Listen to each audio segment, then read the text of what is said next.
London. Dito tayo sa London ngayon. Ang lamig. Malamig dito.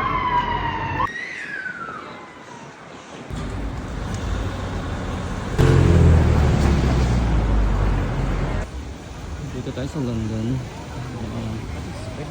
Daming tao ngayon dito. Daming tao dito sa London kasi medyo bakasyon pa karamihan. Yung buhok ko.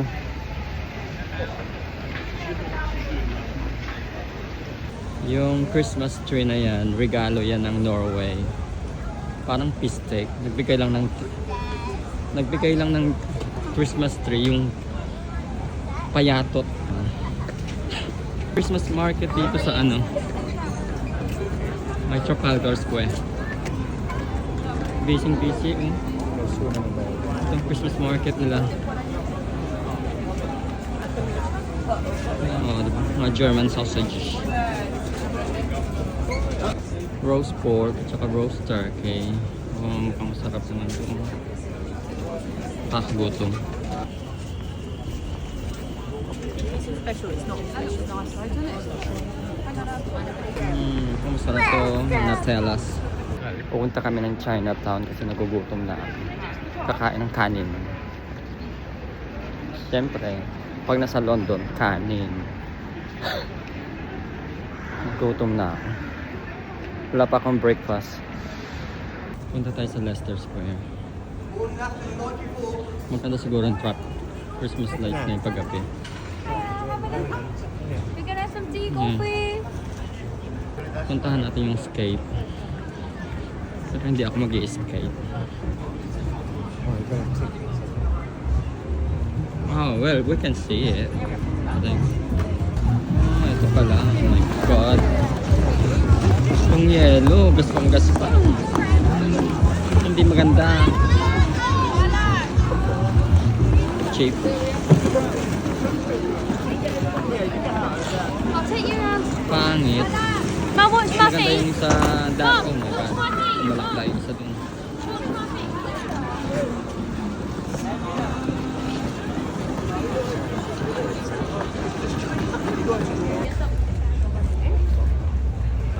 Ito yung Philippine Embassy. Yan yung Philippine Embassy dito. Maraming Pilipino dyan. Nakikita nyo ba yung nakikita ko? Yung mga Chinese lanterns na yan. Papasok na tayo sa Chinatown.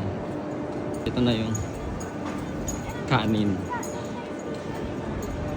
Hanap tayo ng Chinese restaurants.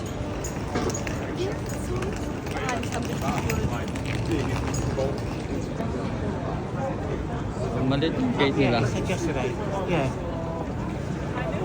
Chinatown.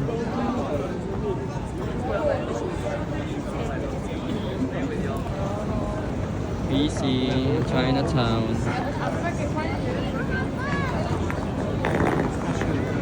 Ayan o, sarap. 16 pounds yan.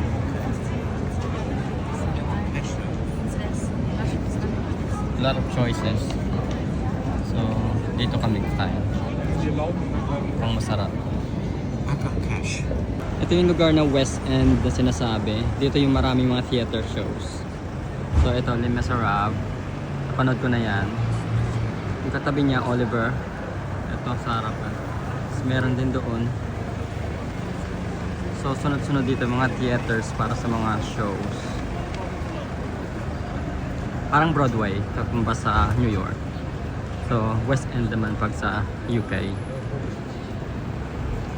So yun. Diba hiwala yan? Ito, Oliver. Yung iba malayo. Pero karamihan dito, yung West End shows. Malapit lang yan sa ito yung Soho area.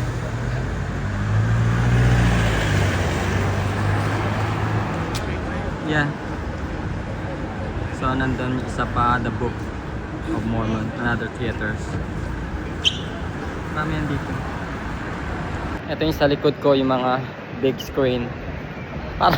Parang mini Times Square. Maliit lang dito yung Piccadilly Circus. Ayan sa likod. Mga screen. So, ayan yung Piccadilly. Ito lang, maliit lang naman to kumpara sa Times Square. Shopping area,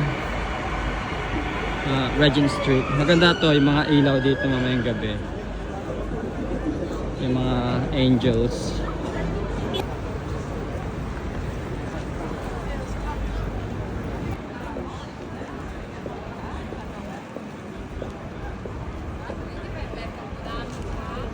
Sobrang lamig dito. Sobra. Ito, yung buhok ko. Mahangin pa, malamig. Malamig tapos mahangin.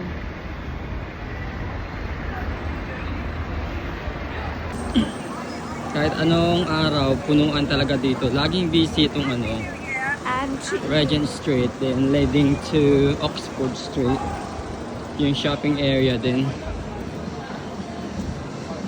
Yan, bilihan ng mga laruan. Hamleys. Old fashion. Punta tayo sa Mayfair. Mamahaling lugar dito sa London. Ang mga milyonaryo. Sa Mayfair yung hotel na tutuluyan namin ngayong gabi. Doesn't mean milyonaryo ako. Nakakita lang ng mura na tutuluyan, kaya doon magstay. So, dito na tayo sa Mayfair. Yung naman, Burberry, Hermes, yung naman, Miu Miu. Magkakatabi lang yan sila. Pang mga milyonaryo. Ayan, oh my god, look at that. LV. This is New Bond Street. Yes. Yeah, New Bond Street. Part of Mayfair. Proper. Yung Gucci doon banda. Oh.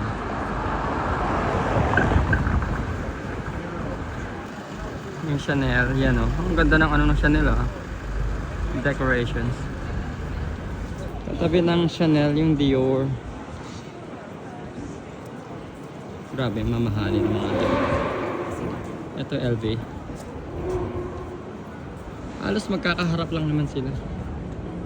Ang ganda ng decors ng mas maganda yung decors ng Chanel. Ribbon. Yung sa Christian Dior parang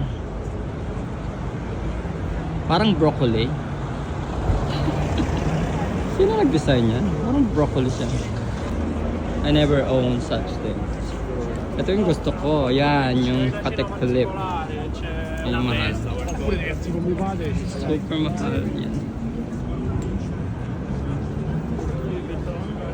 Ito talaga yung pinakamamahaling lugar dito. Grabe ang mamahal. New Bond Street dito sa Mayfair.